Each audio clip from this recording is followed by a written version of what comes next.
Lonely CEO, millionaire, ignored his birthday for 15 years, until a waitress with a birthday cake sat down and, "Happy birthday to no one but me." The words slipped from his lips like a secret meant only for the silence. A crisp autumn morning blanketed the city, golden leaves rustling outside as a soft breeze swept through the narrow streets. On a quiet corner, nestled between bookstores and flower shops, stood an old cafe that had long since escaped the grasp of time. The door creaked open.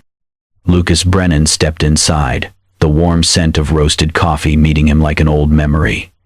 He wore a dark, tailored suit, sharp enough to suggest boardrooms and billion-dollar deals. But his eyes, pale blue, distant, betrayed the stillness within. At 33, Lucas was one of the most recognized tech CEOs in the country. His face had graced magazine covers, his name echoed in conferences, his fortune envied. And yet, on this day each year, he returned not to a penthouse celebration, but here, alone. He walked straight to the corner table by the window, the same one every year. The table with the uneven leg and the view of the oak tree outside. The place where his last real birthday had taken place. He sat. No menu, no words. Just a quiet nod to the waitress who recognized the routine. "The usual," he murmured. She walked away. Lucas turned his head to the window, watching as a father zipped up his daughter's pink coat. A smile tugged at his lips, then vanished just as fast. 15 years. 15 birthdays without her. He could still remember the accident, the flashing lights, the sirens, the untouched cake on the kitchen counter. His mother had died that night, on his 18th birthday. The last person who ever truly celebrated him. Since then, birthdays were a wound he never let heal. The waitress returned with a croissant and a black coffee, setting them down gently in front of him. He gave a small nod but didn't touch them. Instead, he reached into his jacket, pulling out a folded photograph. His mother's smile, warm and full of life, stared back at him. He stared at it, eyes unmoving. Then, just above a whisper, he said, "Happy birthday, Lucas." It was barely audible, but it was enough to crack something inside him. What he didn't know was, he wasn't alone. A few steps behind him, a new waitress had paused. Blonde hair loosely tied back, soft hazel eyes fixed on his face. Her name tag read, Emma. She had started the job only a few days ago. She had walked by just in time to hear him speak, his own name, his own birthday, said with a loneliness so raw it pierced the hum of the cafe. Emma froze for a second, heart tightening without reason. There was something in the way he sat, so composed, so untouchable, yet clearly unraveling inside. Something told her this was no ordinary man on an ordinary morning. Lucas slid the photograph back into his pocket, unaware of her gaze. The moment passed. The world moved on. But Emma did not. Emma adjusted the apron around her waist as she stepped out of the kitchen, a small notepad tucked into her pocket. She had only been working at the cafe for a week, but the early shifts had already become her favorite. The peacefulness, the quiet hum of the espresso machine, the way the morning light poured through the windows like honey. She tucked a strand of her soft blonde hair behind her ear and glanced across the cafe. That same man was here again. She had noticed him on her very first day, a sharply dressed man who always came in alone, never spoke more than a few words, and always sat in the same corner. He looked like someone from a magazine, the kind of man who probably owned half the city. But there was something else. Something in the way his shoulders hunched ever so slightly when he thought no one was looking. Something about the sadness in his eyes. Today, she couldn't look away. As she walked past his table to refill a customer's water, she heard it, just a whisper, barely a breath. "Happy birthday, Lucas." Her feet slowed. He had said it so quietly, almost like it hurt to say. She turned her head slightly, just enough to see him sliding a photo back into his pocket. His expression was unreadable. but there was a tremble in his fingers that gave him away. Emma's heart caught in her throat. She did not know his story, did not know why someone would wish themselves happy birthday in a room full of strangers. But she knew loneliness.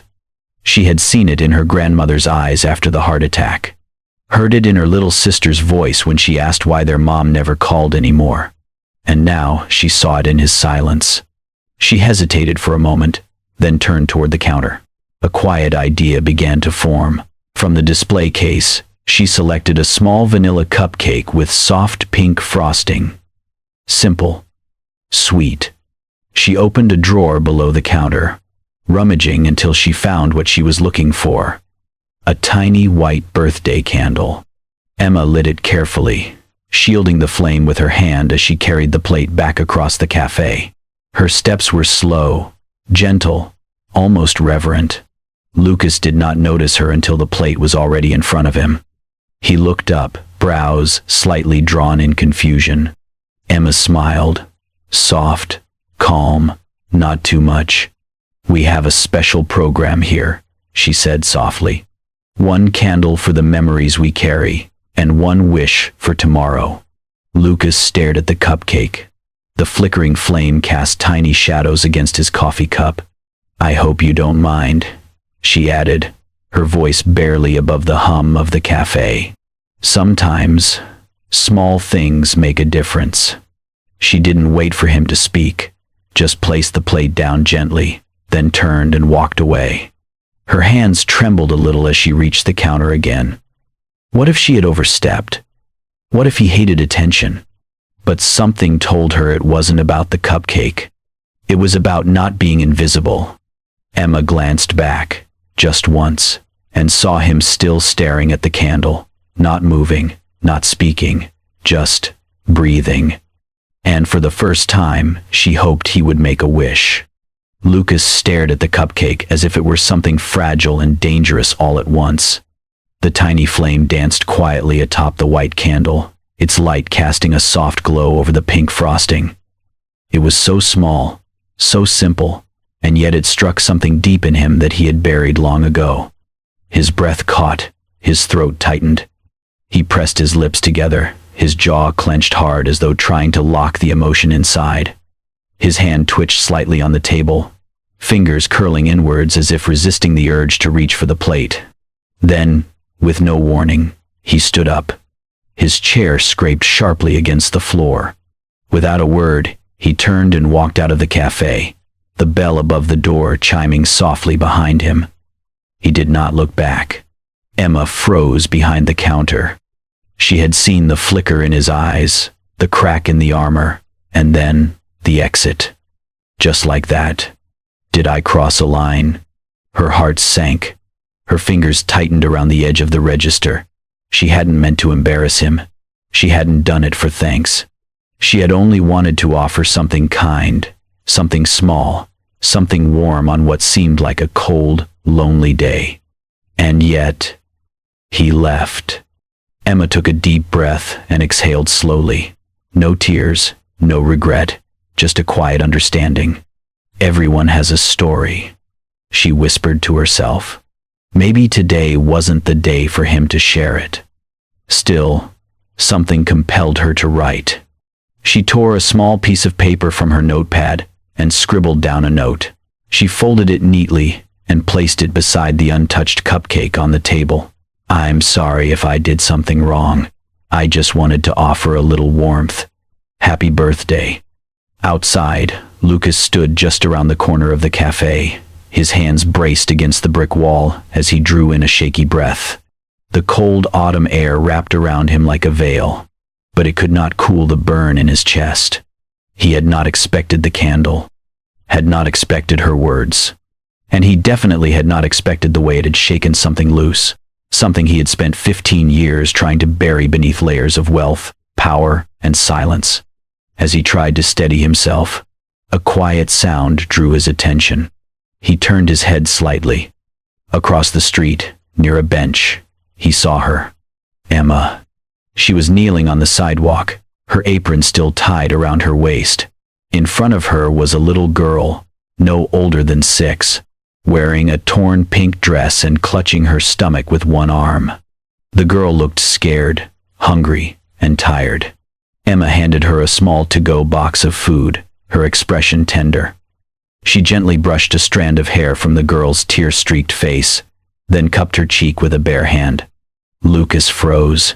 It was the gentlest touch he had seen in years. No cameras, no audience, just compassion. Real, unfiltered compassion. And it hit him. Hard. He turned back toward the cafe. The cupcake was still there. The candle now melted to a stub. Beside it, her note. He sat down slowly, staring at it all for a long moment. Then he reached into his pocket, pulled out a pen, and flipped the note over. "Thank you for the cupcake. No one has remembered my birthday in a long time. I couldn't eat it, but I tasted something sweeter in your kindness." He tucked the note under the plate. Then, quietly, he took out his wallet and placed several crisp bills beneath the saucer, 20 times what the breakfast had cost. Without another glance, Lucas turned and walked out again. This time, slower. That night, as Emma tucked her little sister into bed, she told her the story of the silent man and the candle-lit cupcake. The little girl smiled sleepily, wrapping her tiny arms around Emma's waist. "You're the cupcake angel, aren't you?" she whispered. Emma laughed softly, brushing hair from the girl's forehead. "Maybe just for today," she said. The hotel ballroom buzzed with polite laughter and the clinking of champagne glasses. Guests in elegant suits and glittering gowns milled about, admiring silent auction items and making donations with practiced ease. A banner hung near the entrance. Annual charity gala for homeless children. Emma adjusted the borrowed dress her friend had lent her. A simple navy blue, nothing fancy, and followed the crowd into the room. Her friend, Lily, tugged her arm with excitement. "Come on," Lily whispered. "They say the guest speaker is some billionaire who never does public events." Emma smiled politely, still feeling slightly out of place among the polished crowd. She had come to support the cause. Nothing more. And then she saw him. At the front of the ballroom, standing at the podium beneath a warm spotlight, was a familiar figure in a sleek black suit. His voice carried through the room with quiet authority. His posture was composed, his words measured, but she recognized him instantly. Lucas Brennan. Her breath caught. He was talking about second chances, about giving children the warmth and dignity every human deserved, about how one small act of kindness could ripple through a life forever. Her heart pounded as the audience erupted into gentle applause. Lucas stepped down from the stage, offering brief handshakes and nods to donors as he made his way through the room. Emma tried to blend into the crowd, unsure if she wanted to be seen. Part of her wanted to walk away quietly, to let their brief, strange connection stay just that, brief. But another part of her, the one that had placed that cupcake on his table, couldn't move. And then, he saw her. Lucas stopped mid-step. His eyes locked onto hers, a flash of surprise, and something else, passing across his face. He took a breath. "The cupcake girl," he said softly. Emma blinked. "I wasn't sure you'd remember." "I never forget what matters," he replied. There was a pause. Then he gestured toward a nearby balcony just past the ballroom doors. "Would you mind some air?" Emma nodded. They stepped outside together, the city lights glowing in the distance, a soft breeze catching her hair. The noise of the party faded behind them, leaving just the two of them under the quiet night sky. For a moment, neither spoke. Then Lucas turned to her, his expression more open than it had been in the cafe. "I didn't say thank you," he began. "That day, I didn't know how." Emma looked down, fingers lightly gripping the railing. "I wasn't expecting thanks. You just looked like someone who needed something, even if it was small." Lucas smiled faintly. "It wasn't small." She looked up. "I've been surrounded by people for most of my life," he said.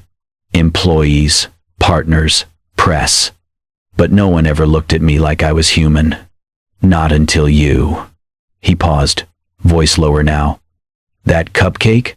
That note? It broke something open in me. In a good way. You saw something I didn't know was still visible." Emma's eyes shimmered, the city lights reflecting in them. "I just followed my gut," she whispered. "You looked like you'd forgotten how to be celebrated." Lucas nodded, his voice soft. "I had." They stood in silence for a moment, the wind brushing past them, carrying the weight of words unspoken. Then Lucas turned toward her, his eyes steady. "I had forgotten what it feels like to be cared for without reason. That day you reached the part of me I thought no one could ever touch again." Emma swallowed, her throat tight. She didn't know what to say, so she simply looked at him, really looked at him. And for the first time since they met, he let her see everything. The Monday following the charity gala, Lucas sent an email that Emma never expected to receive. It was formal, polite, and signed with his full name. But the invitation was unmistakably personal. "If your schedule allows, I'd love to offer you and your sister a private tour of our research center. We're piloting a children's interactive experience, and I think she might enjoy it. Let me know." Emma hesitated only for a moment before saying yes. 3 days later, Lucas met them at the entrance of a towering glass building nestled just outside the city. He wore a slate-gray blazer and his usual calm expression, but when he saw Emma holding her little sister's hand, something in him softened. "This must be the famous cupcake angel," he said, crouching down to greet the wide-eyed girl in the pink dress. The little one giggled. "My name's Lily." "Lily," he repeated with a rare smile. "You're officially the most important guest here today." They stepped inside, and the space opened up into a luminous atrium where light danced across walls of digital art and kinetic sculptures. It did not look like a tech company. It looked like a dream. Lucas led them through interactive rooms filled with motion sensors, VR games, and learning pods designed to teach kids coding through play. Lily was instantly hooked. As she dashed toward a glowing wall that responded to her movements with colorful bursts, Emma stayed back, watching her with a look that blended joy and exhaustion. Lucas stood beside her. "She's lucky to have you," he said gently. Emma smiled, but her eyes held something heavier. "I try. I work 3 jobs right now. Morning shifts at the cafe, cleaning offices at night, and weekends at the library, just to keep her in school and cover Grandma's medication." Lucas was quiet, his gaze following Lily as she jumped into a virtual bubble game. "I'm not saying this out of pity," she added quickly. "We've made it work. It's not easy, but she's worth everything." There was a pause. Then she laughed softly, brushing a strand of hair from her face. "Sorry. You probably didn't invite us here to hear about my problems." Lucas turned to her. "You're wrong." Emma looked up, confused. "I invited you here because I wanted to know more about the girl who left a cupcake for a stranger," he said. "And now that I know more, I admire you even more." Emma's cheeks flushed slightly. She looked down, flustered, but before she could respond, Lily called out, "Chue, chu chui kung chao na." Lucas blinked. "Did she just?" "She wants you to play with her," Emma said, smiling. Lucas hesitated. This wasn't his world. Playgrounds, pink dresses, laughter. But Lily was already tugging his hand. He glanced at Emma. She gave a small nod, and he let himself be pulled into the game. Soon, he was helping her balance on a motion platform that mimicked walking on clouds. Her laughter rang out like bells. Emma watched from a nearby bench, a small, tired smile playing at her lips. For the first time in what felt like forever, Lucas laughed too. A real laugh, not polished or polite, but unguarded and human. Later, Lily curled up on a soft beanbag chair in one of the story pods, dozing off mid-animation. Emma sat nearby. Her eyes fluttered shut for just a moment, and then stayed shut. Lucas walked over and found her fast asleep. her head tilted slightly, her hands resting in her lap. He didn't speak, just took off his jacket and gently laid it over her shoulders. Then he sat down beside the two sleeping girls. He watched them, one wrapped in dreams, the other wrapped in exhaustion, and something stirred deep in him. A memory, a warmth, a longing. He whispered to himself, almost afraid to believe it. How can one small girl change a man like me? The photo hit the internet like wildfire. A single shot, slightly blurred, but unmistakable. Lucas Brennan, crouched down with a young girl in a pink dress in his arms, lifting her onto a virtual game platform. His smile was wide. Her arms were around his neck. Within hours, it was everywhere. Secret love child. Billionaire CEO caught with cafe worker's daughter. From latte to legacy, the waitress and the millionaire's baby? The headlines were cruel, salacious, designed to sting. Emma first saw the photo on her break at the library job, the coffee still warm in her hand. Her phone buzzed non-stop, her name, her face, her job, all dragged through the mud. She opened one comment thread before immediately wishing she hadn't. Gold digger. Opportunist. She planned this all along. She dropped the phone like it burned. By evening, her manager at the cafe called her in with a tight smile and a heavy sigh. "I'm sorry, Emma. This kind of attention, it's bad for business." She was let go on the spot. No final paycheck, no support. Her world unraveled faster than she could grasp. When Lucas found out, he was livid. His legal team had already flagged the images taken without consent. But by then, it was too late. It had gone viral, and the damage had been done. He called Emma, texted, emailed. No response. Emma had vanished. What he didn't know was that Emma had left the city that very night. She packed 2 duffel bags, hugged her sleeping sister tight, and whispered to her grandmother that they were going somewhere safe, somewhere quiet. She could not bring this chaos into their lives. Lucas would survive it. He had PR teams, money, power. But her family, they had none of that. So she disappeared. Lucas tried everything. He called every contact he had, hired a private investigator, even visited the cafe in person. The manager gave him nothing but a shrug. "She's gone, Mr. Brennan." Didn't leave a forwarding address. He felt helpless in a way he hadn't since he was 18, watching the world move on without the person he needed most. Meanwhile, in a quiet rural town, Emma rented a tiny attic room above a bakery. Her grandmother's health had taken a turn. Stress and heartbreak had triggered another episode. Medical costs piled up. Emma took work washing dishes, folding flyers, anything that paid cash under the table. Her phone remained turned off. Each time she looked at it, her chest tightened. She could not face the idea that her brief, fragile connection with Lucas had brought them both so much pain. She told herself she had done the right thing. That leaving was protection. But some nights, when her sister was asleep, Emma would sit by the small window and stare at the stars, and wonder if he was still looking. Lucas was. 1 week later, he scheduled a press conference, against every advisor's warning. The room was packed with reporters. Microphones clustered like vultures, questions flying before he even stepped up to the podium. He didn't answer them. He simply raised a hand, took a breath, and spoke. "Let me be clear," Lucas said. "The woman in that photo is not my scandal. She's not a gold digger. She's not a fling." Cameras clicked rapidly. Murmurs rose. "She's the first person in 15 years who made me feel something real." His voice cracked slightly, but he kept going. "For 15 years, I ignored my birthday. I let it pass like it meant nothing. And then she lit a candle. She reminded me I was still human." The room was silent now. "She doesn't owe anyone an explanation, but I owe her this. She is the only person I want to say happy birthday to for the rest of my life."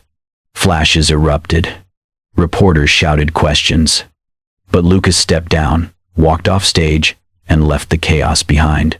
His only thought, "Emma, wherever you are, I will find you." The rain had followed him for hours. Lucas drove through winding country roads, windshield wipers sweeping back and forth as if trying to clear not just the water, but the doubt clouding his thoughts. In the passenger seat sat a white box, tied neatly with twine, simple, deliberate. He had followed breadcrumbs. A mention from a former co-worker. A name signed on a local donation list. A faint paper trail from a quiet bakery in a town no one paid attention to. But he knew it the moment he saw the sign. Lily and Light. Homemade cakes. With a little spark. The windows glowed warm against the gray sky. A small bell jingled as he pushed the door open. Inside, the scent of vanilla and cinnamon greeted him like a memory. There were only a few tables. The counters held modest cakes, cookies in glass jars, and handwritten signs with tiny stars doodled on the corners. What caught his eye most was how each cupcake had something extra.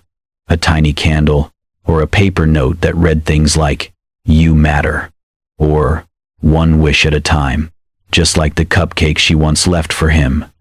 And then he saw her. Behind the counter, blonde hair tucked loosely into a messy braid, stood Emma. She was piping icing onto a cake, head slightly tilted. When she looked up and saw him, the icing bag slipped from her fingers. Her breath caught. For a second, she did not move. Neither did he. Then she took one step back, instinctively. Her eyes flicked toward the door, as if considering running again. But Lucas moved first. He walked slowly, deliberately, across the small space, and placed the white box gently on the nearest table. Emma stood still, frozen behind the counter. Lucas untied the twine and lifted the lid. Inside was a small birthday cake, vanilla frosting, dusted with cocoa, topped with two tiny candles. Both were already lit. Emma's eyes widened. "I don't understand," she whispered. Lucas looked at her. His voice, when it came, was quiet, shaky. "One candle for memory," he said, "and one for hope." He paused. "And this time I'm not blowing them out alone." Emma's lips parted, but no words came. Lucas stepped back, giving her space. "I'm not here to force anything, but I had to find you. I had to tell you what I should have told you before all of this." He motioned gently to the cake. "This isn't just for me anymore." Emma finally stepped out from behind the counter. Her steps were slow, hesitant. Her eyes never left his. She stood across from him at the table, her gaze dropping to the two flickering flames. Outside, the rain softened to a mist. Inside, time seemed to still. "I watched your press conference," she said finally, voice barely audible. "I thought you were crazy." Lucas smiled faintly. "Maybe I was." Emma looked up, tears swimming in her eyes. "I was scared," she confessed. "I didn't want to break anything else in your life." "You didn't break anything," he said gently. "You reminded me what it means to feel again." A beat passed. Then Emma reached out and placed her hand beside the cake, fingers close to his but not quite touching. Lucas glanced at her, then down at the candles. "Ready?" he asked. She nodded. Together, they leaned in, eyes locked. Together, they blew out the candles. The flames vanished, but something new had taken their place. Something brighter. Something real. The little bakery was filled with laughter and candlelight. Warmth radiated from every corner of the tiny space, its wooden walls glowing amber beneath strings of fairy lights, its windows fogged slightly from the cozy air inside. Outside, dusk draped the sky in deep lavender, and the last of the rain tapped gently on the roof like a soft rhythm to their celebration. At a small round table near the front window, a cake sat proudly at the center. It was homemade, its frosting slightly uneven, the chocolate lettering a bit smudged. but it was perfect in its sincerity. On top, 3 candles flickered gently, their flames swaying as if dancing to the sound of joy in the room. 1 candle for memory, 1 for hope, and 1 for today. Lucas sat between Emma and her little sister, Lily, who was practically glowing in her favorite pink dress and a party hat she'd made herself out of glitter paper and tape. Her legs dangled above the floor as she leaned in close to Lucas's arm, giggling without reserve, like she had known him her whole life. Okay, Emma said, clapping her hands and trying to gather their attention through laughter. Is everyone ready? Lily sat up straight, eyes wide with excitement. Let's sing! Without waiting for permission, she and Emma burst into the birthday song, off-key, full of giggles and improvised claps.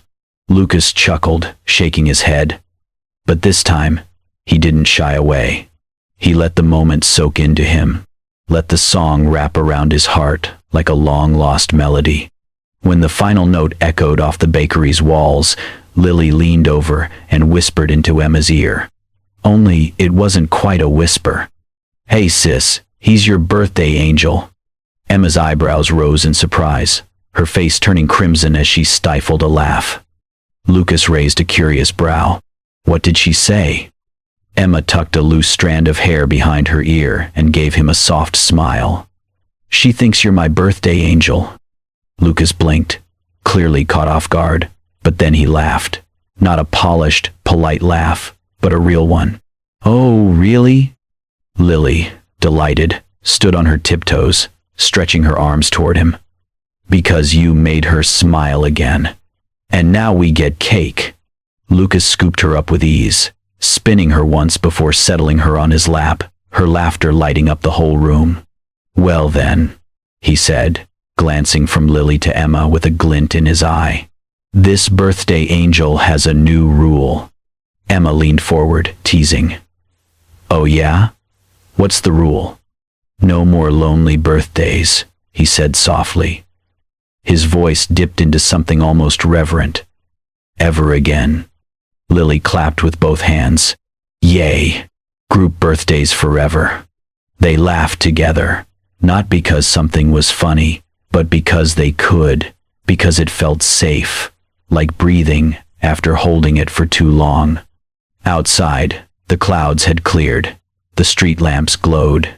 Passers-by glanced through the fogged windows, catching glimpses of 3 figures huddled close, surrounded by light and laughter, never guessing the road that had brought them together. Lucas looked at the candles once more. He closed his eyes, drew a breath, and made a wish. When he opened them, Emma was already watching him. Not with fear, not with awe, but with understanding.